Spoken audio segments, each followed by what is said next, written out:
I got the sense Edie had spent a lot of time here, before my mom sealed the doors.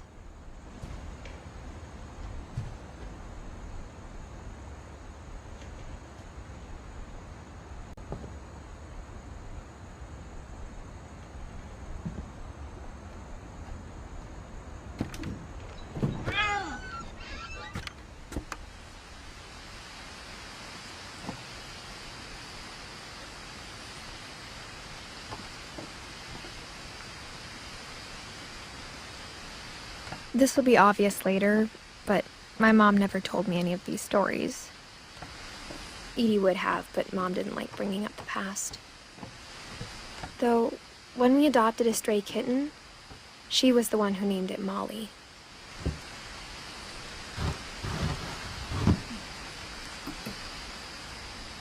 I spent a lot of time in Great-Grandma Edie's room.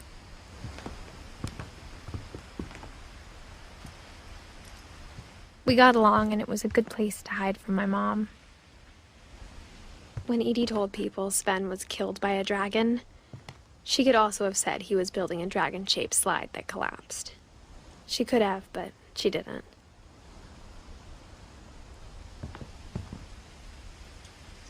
One summer, they evacuated the island, but Edie refused to go. For a few weeks, she was a celebrity. I hadn't thought of myself as Edith Jr. for a long time. Edie gave a big interview about a mole man living under the Finch house.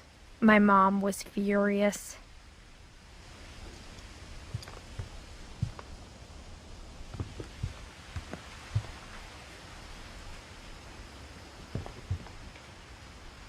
Louis died a week before we left, but Edie had already started to memorialize him.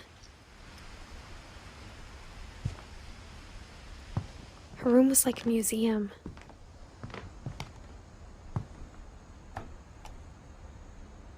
For 500 years, the Finches have been famous throughout Norway for their fortune and misfortune.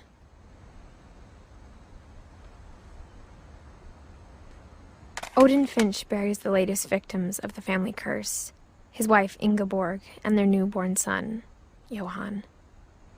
On January 7th, 1937, he set sail with his family and his house, hoping to leave the curse behind. But 40-foot waves off the coast of Washington send the house and Odin to the bottom of the sea.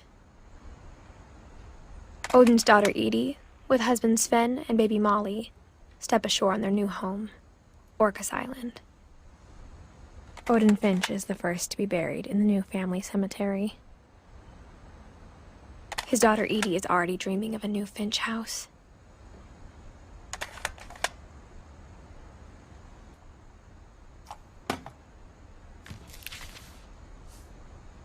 Whatever's wrong with this family, it goes back a long ways.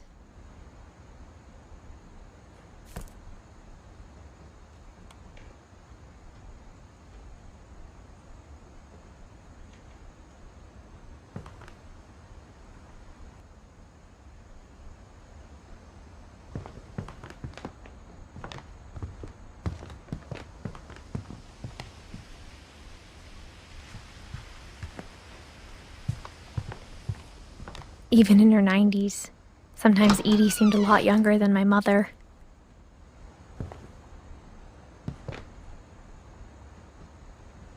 The only trace Grandpa Sam's first wife Kay left on the house was the pink bathroom. It was a pretty big trace.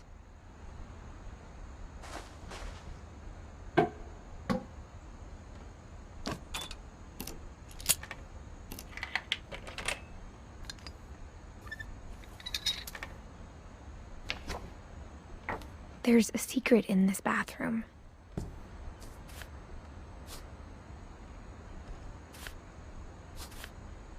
It's in the last place you would look. It isn't in the cupboard. It's hidden in this book.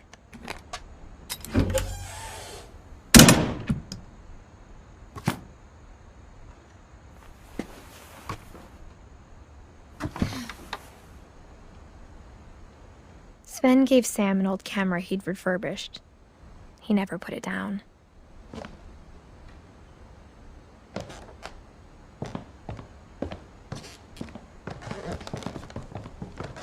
From the paintings on the wall, it was clear my brother Milton had been here before me.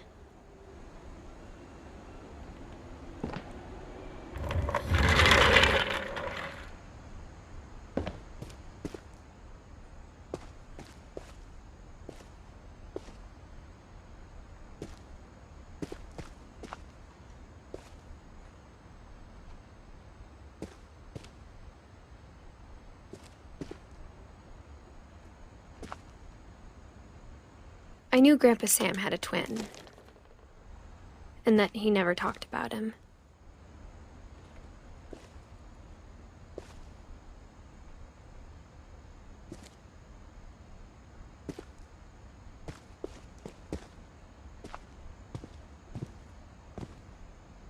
I guess my grandpa didn't like history any more than my mom did.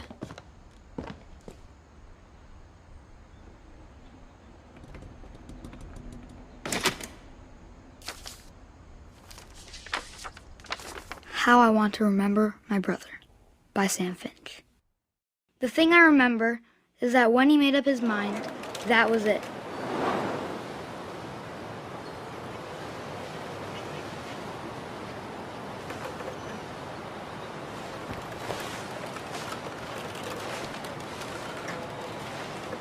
My brother said he'd die before he ate another mushroom, and he did. At Barbara's funeral, we swore we'd never be afraid again, and he wasn't. I think Calvin always wanted to fly. Sam! Calvin! Dinner's ready! Coming! But that day, he finally made up his mind to do it. I told him going around was impossible. Maybe if I hadn't said that. Calvin! I'm not gonna tell you again! Maybe if the wind hadn't picked up. Then maybe he'd still be here. But I doubt it. I think he'd already made up his mind. That's what I want to remember about my brother.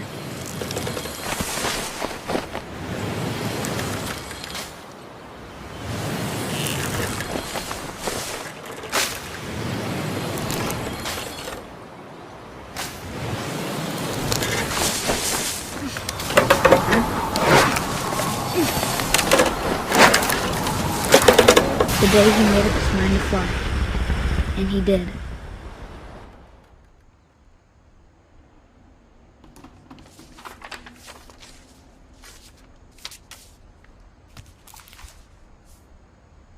Calvin's story felt strangely familiar. When I was younger, I remember trying to do the exact same thing.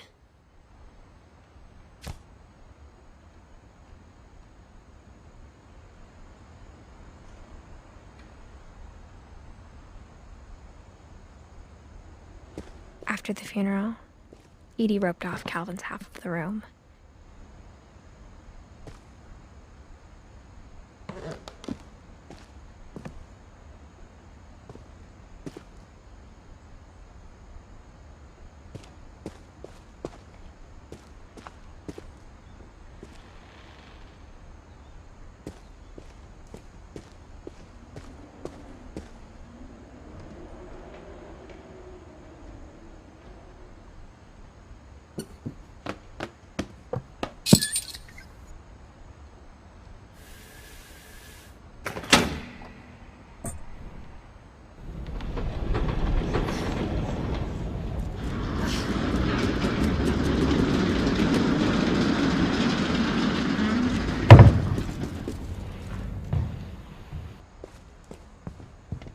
The passages were a pretty tight fit. They'd obviously been built for smaller hands and bellies.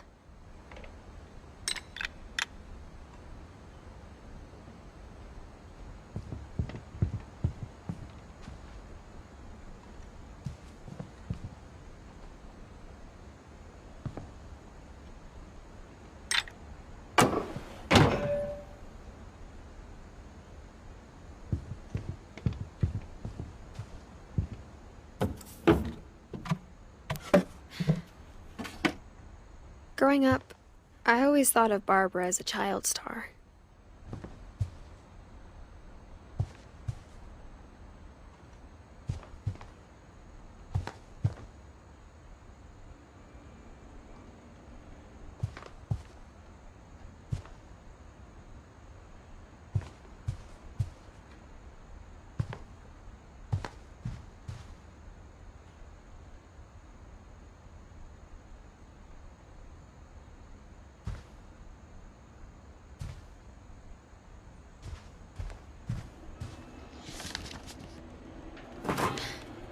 Of all the stories people wrote about Barbara's death, I'm surprised Edie saved this one.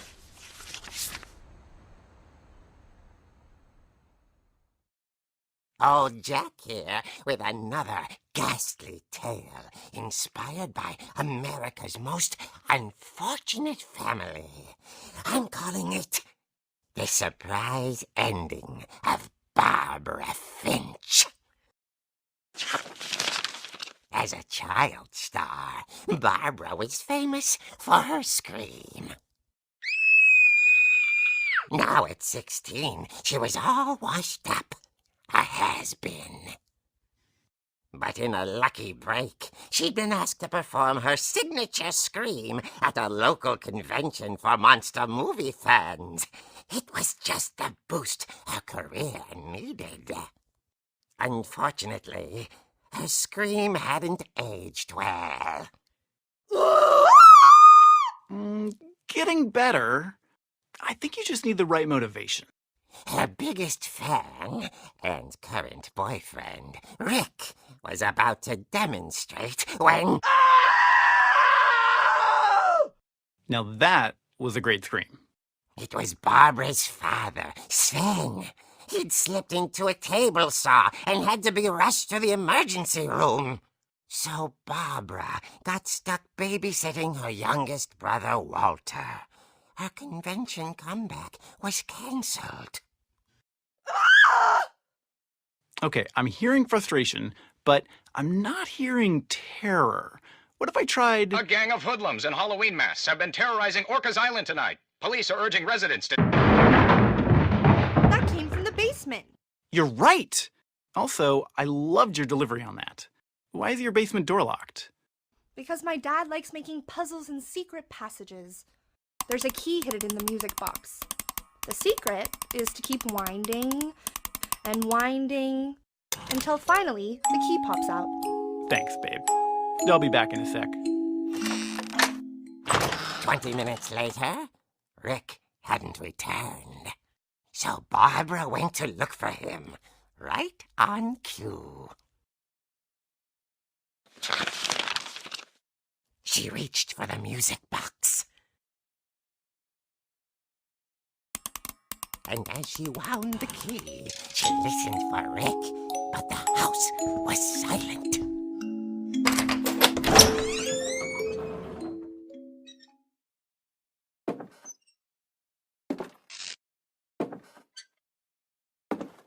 She found Rick's crutch and imagined the worst.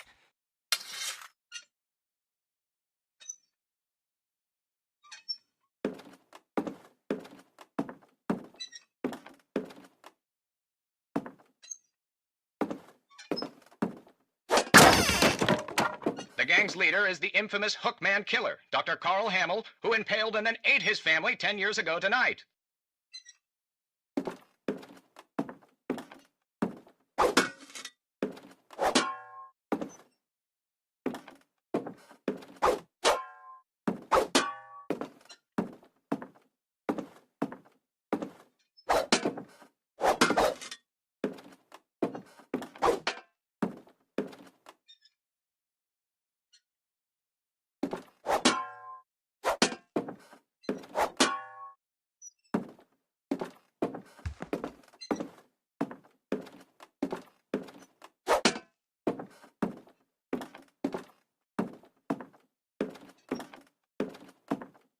The old fridge rattled and grew still.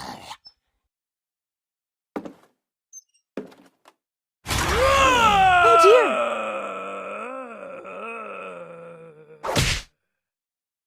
Oh! relax. I was just trying to scare you to help you find your scream. Well, I'm not scared, Rick. I'm furious. Then act furious. All I'm getting from you now is that you're hurt and confused and She threw him out, but she kept a little something to remember him by. Barb, have you seen my other crutch? And she was still holding it when she fell asleep watching the Late Late Picture Show. Hours later... Barbara! Walter, what's going on up there? Okay, I'm coming up, but if this is a trick, you're dead, Walter.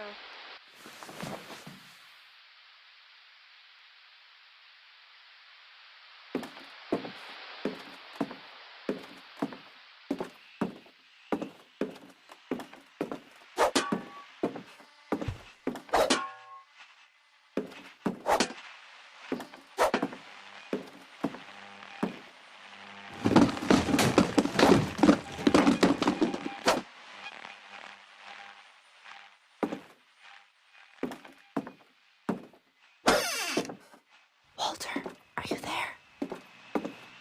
Walter had vanished, but his bedside radio was still on. Orcas Island police describe the man as 6 feet tall, with a steel hook for a hand. Residents are urged to lock all doors and windows and notify the police of any suspicious activity. Barbara turned, saw the hook man, and was speechless. He was quite smashing.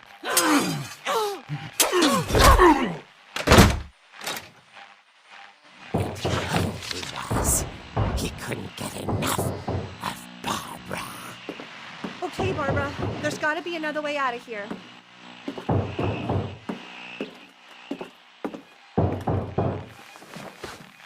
That night, she played her part beautifully.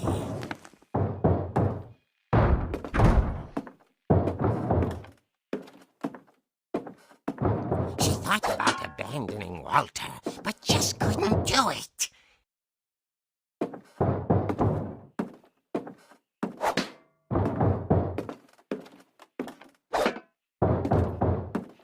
Molly's door hadn't been opened in years. The hinges groaned.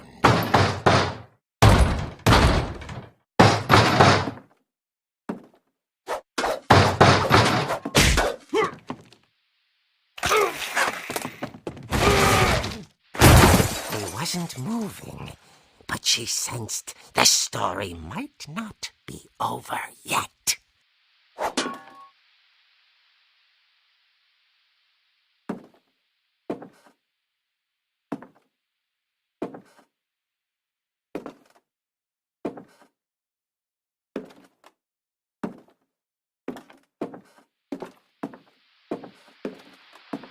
The hookman had vanished.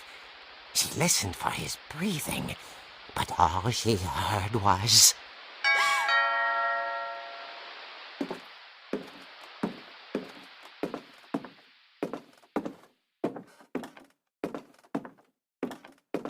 At the door, she heard whispering. It was coming from inside the house.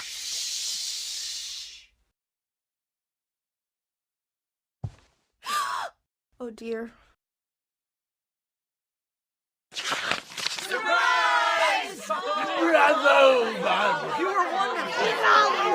monsters had come to surprise her. For Barbara, it was a dream come true. Then she saw what kind of monsters they were, and she realized what was about to happen. She was going to be famous. And with her final breath, Barbara Finch gave the performance of her life.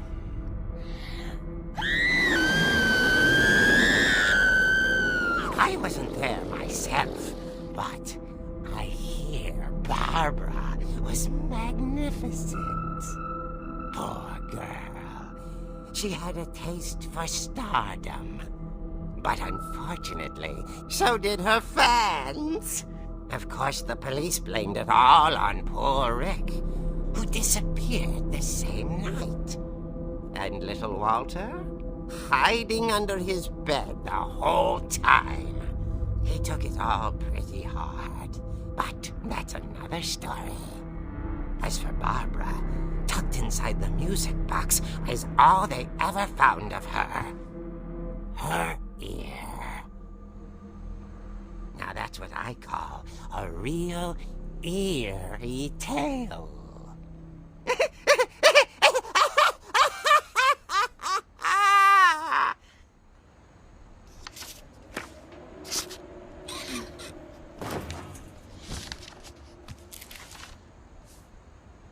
Edie told me all Barbara wanted was to be remembered, as absurd as that comic was.